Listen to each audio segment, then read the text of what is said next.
Hi everyone, welcome to our series, Simply Multifamily. My name is Kiran Dhillon. I am a broker associate with Keller Williams Commercial in Pasadena, specializing in multifamily sales.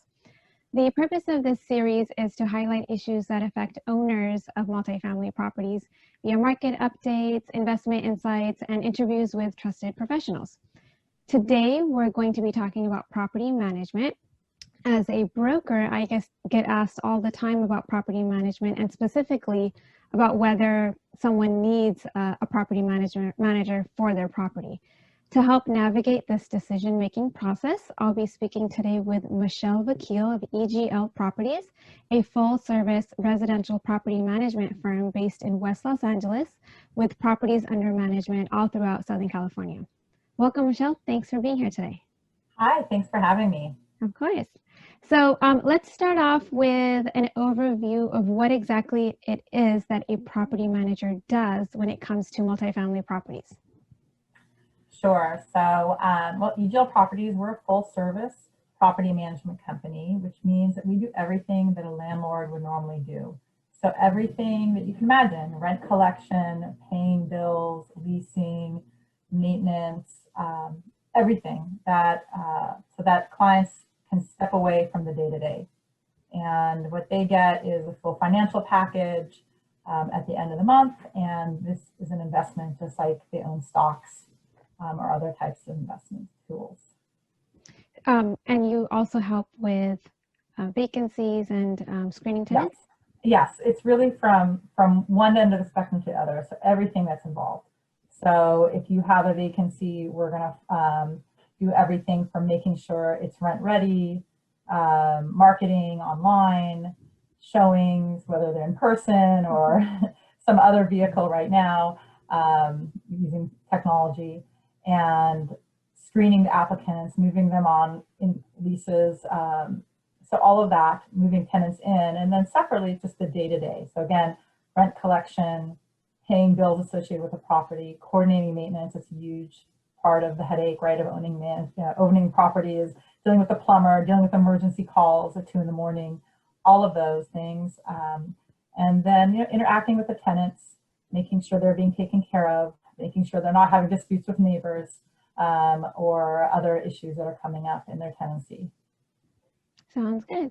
So oftentimes an owner might be on the fence about whether they really need a property manager or not. Perhaps they've had the property for a while and they're getting by, but maybe they're getting tired of, dealing with tenants and things like that. What is that tipping point where you would recommend that an owner seriously consider having a property manager? Sure. So it's really, there's many different paths into property management. Whether this is becoming too stressful, the rules are constantly changing, right? With COVID-19, you just can't keep up with, what you need to do in order to comply with local ordinances, state ordinances, federal ordinances. All of those complexities, it's become too stressful, too much. But a lot of times the tipping point is simply, you're moving on to other things. You're a busy professional, you're retired, you want to travel. This becomes an investment just like any other. And so you just don't want to be burdened with the headache or the resources that you would need to devote to managing that property. And the property has, typically just enough cash flow to cover our expense. But I actually think that there's always a tipping point, of course, to hiring, but usually people say afterwards, like, I wish I had hired you sooner. Because a lot of times we do the things that they wouldn't have done. We're increasing rents, bringing them up to market where they were nervous to do that. We're filling vacancies much faster because we just have the expertise or the advertising knowledge. We're dealing with maintenance issues and handling things so that they're not getting into trouble, whether it's, some mold remediation or roof leaks or all sorts of issues around that. We're just handling them much faster and more efficiently, and usually at a better cost for them.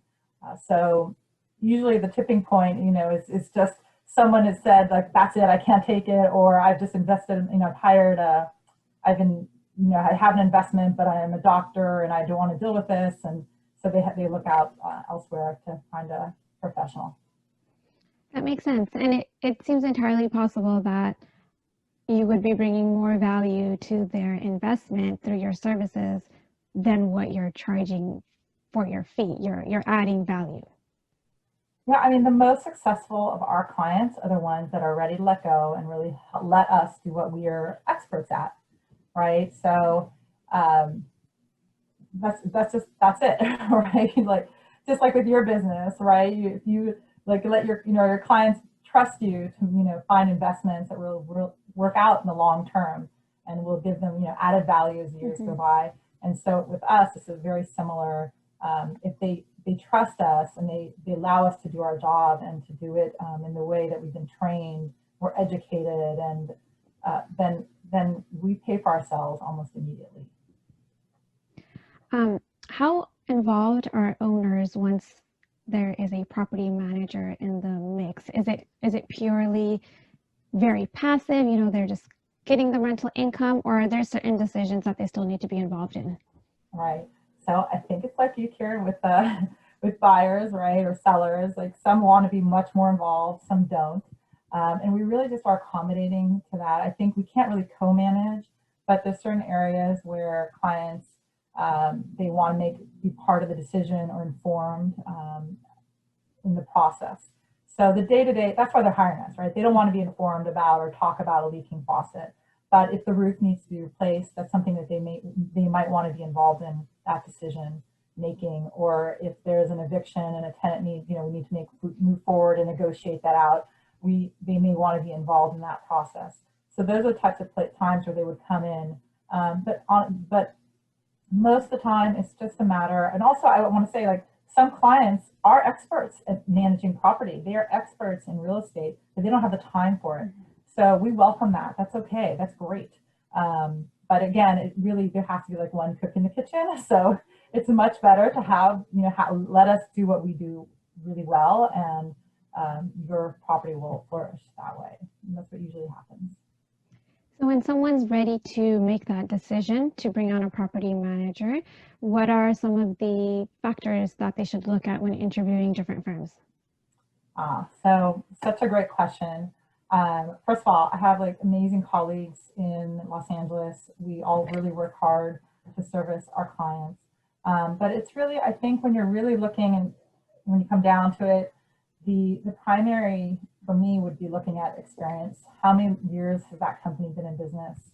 And how big is that company? Are they one person show where they may not be able to handle all the issues that come up, or are they too big and they can't, your call is just going to get shuffled around, right? You want personal attention. So it's really kind of what you want out, what you want out of it. So basically, and then also geographically, right? You want to make sure they're experts in the area that you own property, and that they have access to excellent vendors. And of course, if they, I think, everyone's like, oh, I want the cheapest, but, be careful what you pay for. I think cheap doesn't necessarily translate to good service. And this is a service-based industry. You want to have a good relationship with your property manager. You want them to be available to you.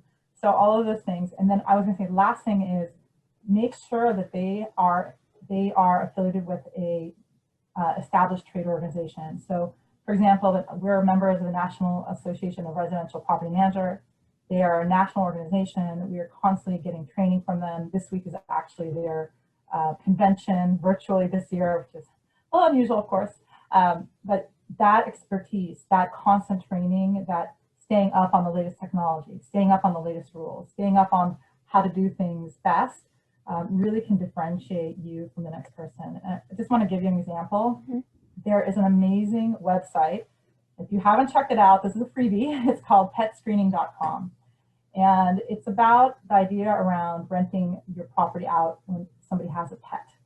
And for many, many years, everyone said, don't accept pets. They ruin your apartment, your home. You should not rent out to them.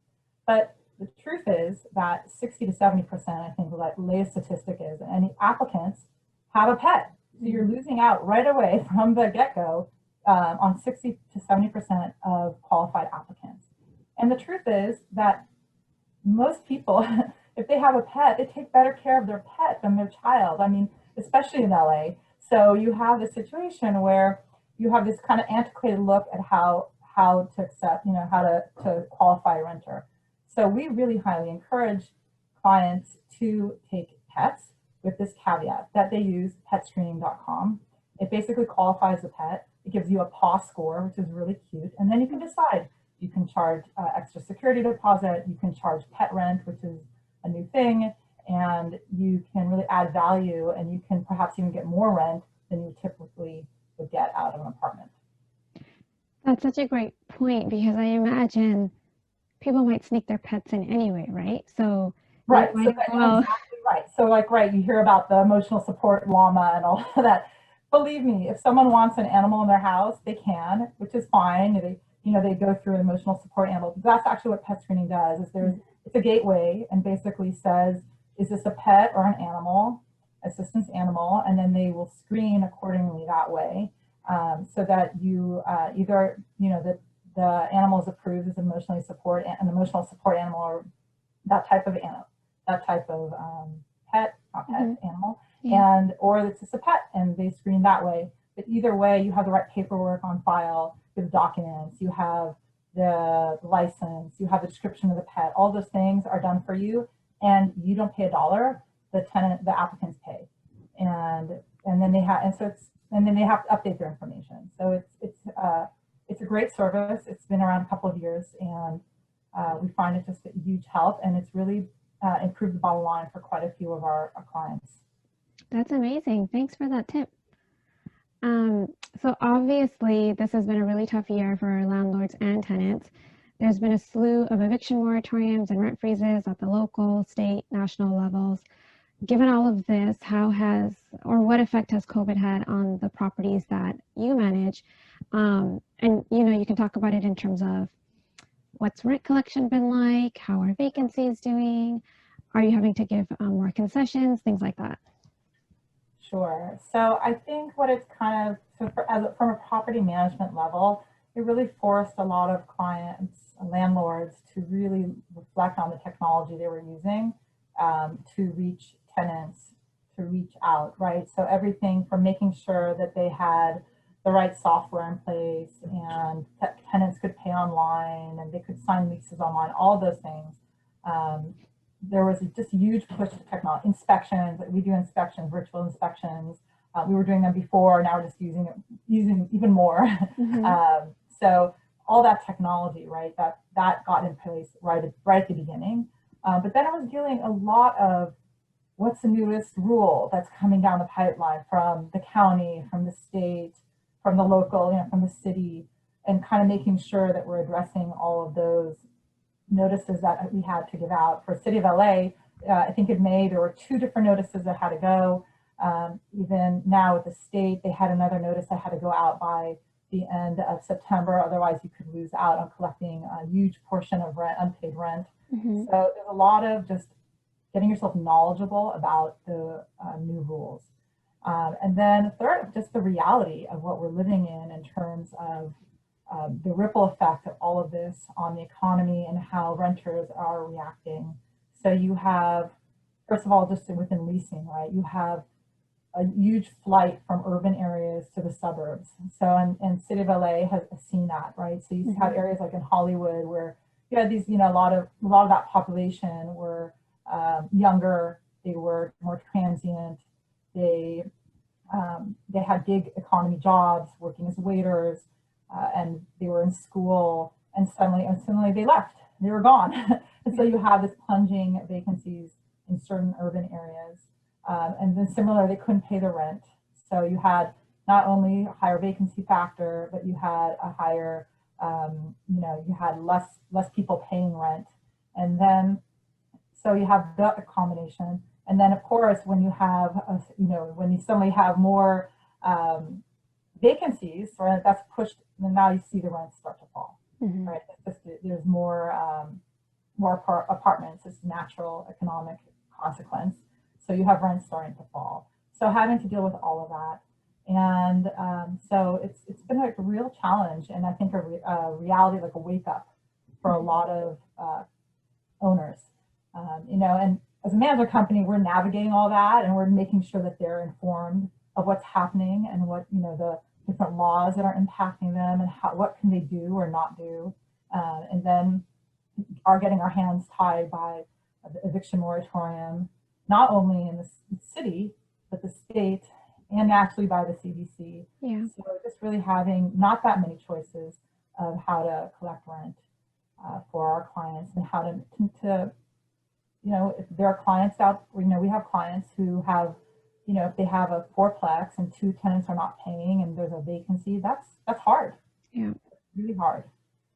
But hopefully we are able to just take care of them and see them through this. And like everyone here in the United States, we're trying to just do what we can day by day, reacting day by day, and making good decisions. Have you seen, or is it taking longer to fill vacancies now than pre-COVID? Well, I think there is a lot of factors. You have to, first of all, make sure that you're advertising appropriately online, that you have video of your property. All of those things are going to help you to get your vacancy filled. But the reality is it's a fall. This is probably the hardest time, even if there was no COVID, to fill a vacancy. So, it's just people don't move. The holidays are coming up. They don't want to go anywhere. So that's been a challenge. I think you have to price right. You have to have a reality check that, you may have to run a fall special. There's plenty of them going around. You have to discount. Maybe you're going to have a month free. Unfortunately, these are things that we haven't had to do in Los Angeles real estate market for many, many years.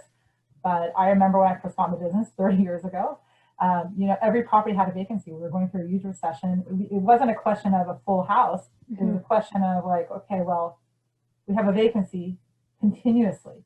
So a lot of clients are having to adjust to this kind of new reality, but it's been harder to fill. There's no doubt about it, but at least you have to go through the steps and then you will get them filled. But you have to just have that reality check. Okay.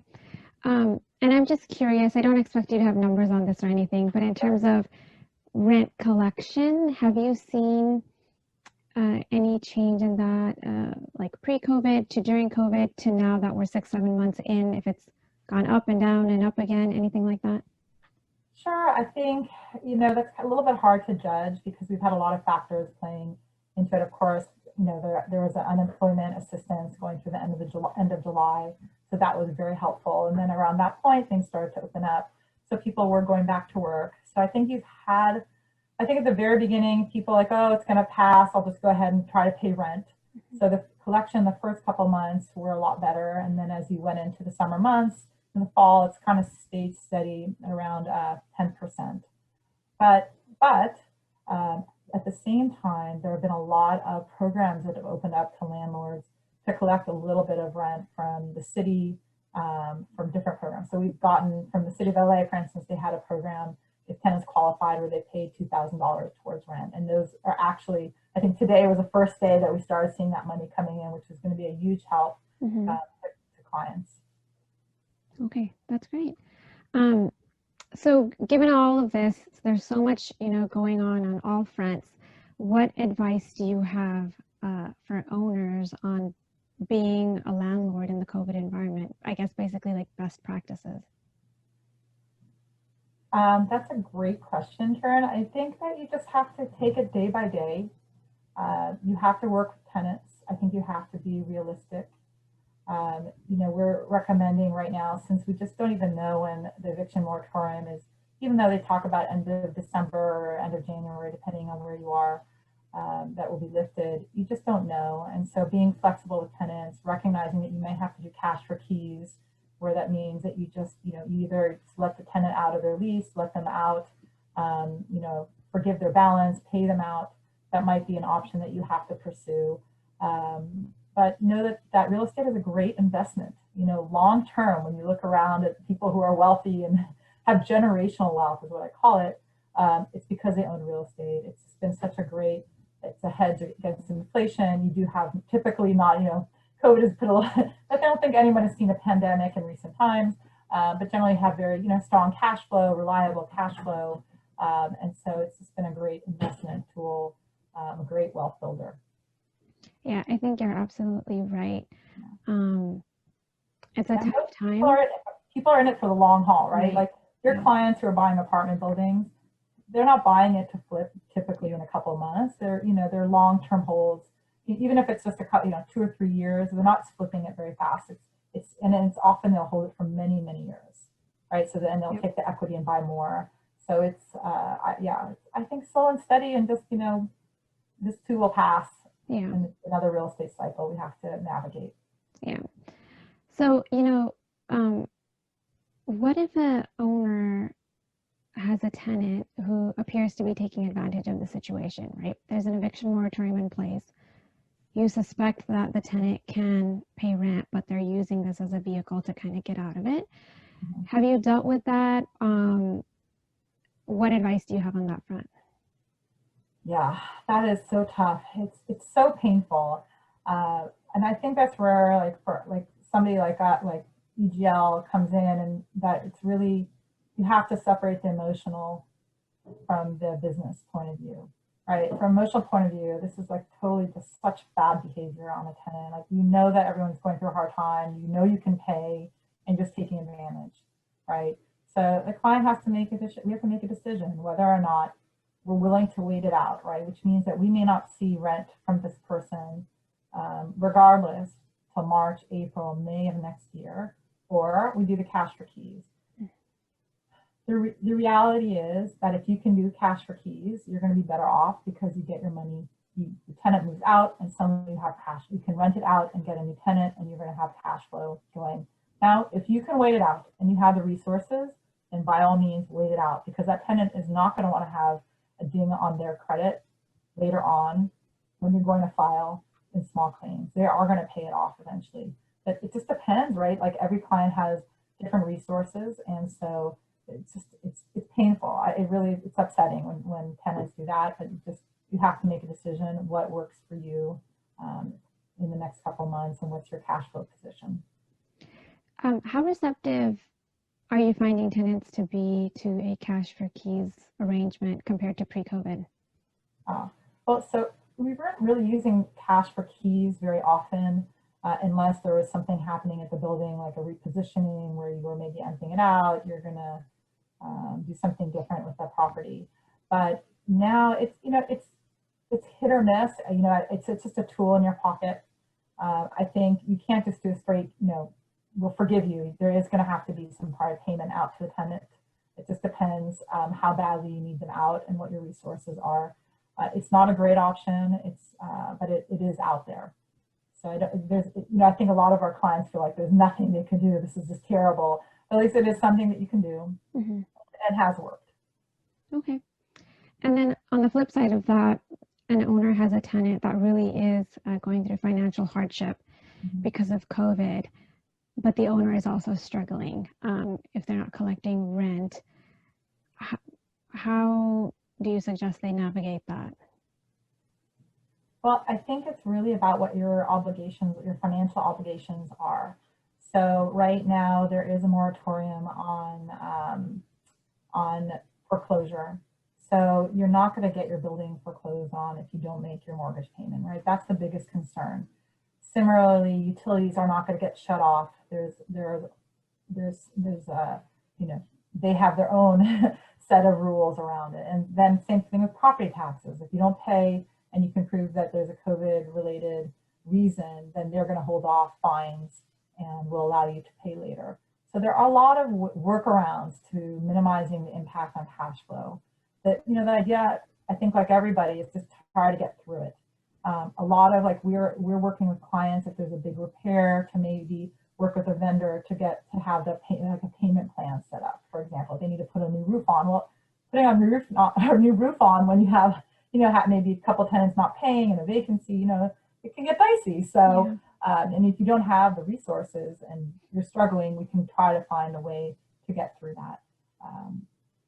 But ultimately, I think it's just about asking for help, because there are a lot of ways to get help right now, and not finding yourself, you don't want to find yourself so behind and that it becomes too late. And I think it's going to be interesting how the next couple of months play out in terms of that situation, and if there are going to be clients who are forced to sell, which hopefully you'll be able to get to represent them, or if they can hold on to their property for long term.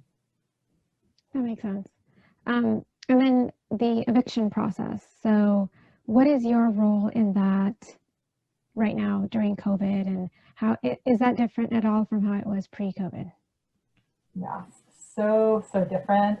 First of all, evictions really are very dependent on the set of actions, very dependent on where the building, the age of the property, and where it was located, what city. So that hasn't really changed too much, right? We're still making decisions based on that. But you have all this, the state regulation, and you have the county, and you have federal. So right now, we are not recommending clients move forward with an eviction unless the tenant has gone radio silent. Like we're always, I mean, one of the reasons people hire us is to evict tenants. Like they've done, something's gone wrong, change of circumstances, the tenant needs to be evicted, right? We do those day and night. That's just, that's our area of expertise, is actually someone in our office who specializes in that area. So easy for us, but we've had to pivot. I hate that word, we overuse it, but we've had to, to kind of assess now, okay, there are new rules, how do we implement them, and will they be worthwhile? Because we don't want to waste our clients' money. And an eviction right now is going to waste your money, because the tenant literally can go all the way to court and then claim COVID-19, and then your case is thrown out, basically. So unless the tenant has gone completely radio silent, and you have no choice but to serve what we call now a 15-day notice, not a 3-day notice, then it's just throwing good money after that. So that may change the next couple of months, but right now that is what we are recommending. So I'd love to close out with a success story where you've taken on a property to manage and really turned it around. Do you have something you can share? Oh, that's a good one. Yeah, I mean, I think, let's see, I think my favorite one is there's a daughter called me, and her mother, she was elderly, had a fourplex, and I think she had 2 tenants who weren't paying, another tenant paying a little bit. She hadn't increased the rents in like 5-10 years. It was a property, it wasn't under rent control, so we were quickly able to evict a couple of the tenants, increase the rents, and instead of getting like nothing every month, no check. I remember, and this was a couple years ago, like signing a check for, her first check that we sent out to her, and I was just so happy, because this was, a client who really, she shouldn't have been managing anymore, right? This is a classic example where this is an investment that she had made, her and her family, many years ago. It was meant to view retirement and was meant to cover her costs of retirement, and it wasn't happening. Our daughter recognized it, hired us, and then we were able to step in, and pretty quickly, it was just a couple of things that needed to get done, but pretty quickly get our cash flow. I think we tripled it, I think, in a couple of months. And so she was able to pay for her care, the mother's care. And in fact, we still, she passed away, and the building was sold, and we still managed for the new owner. Oh, wow. That's amazing.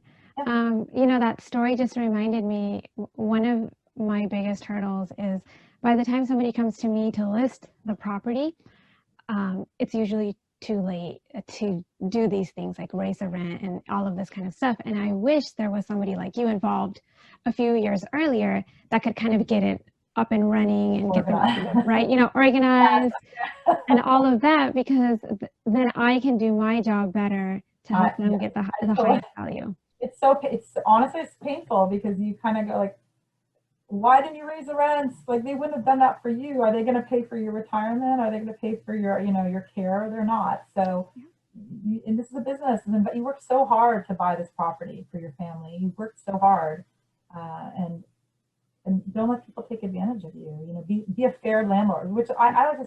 It's not about being a mean landlord. It's about being fair.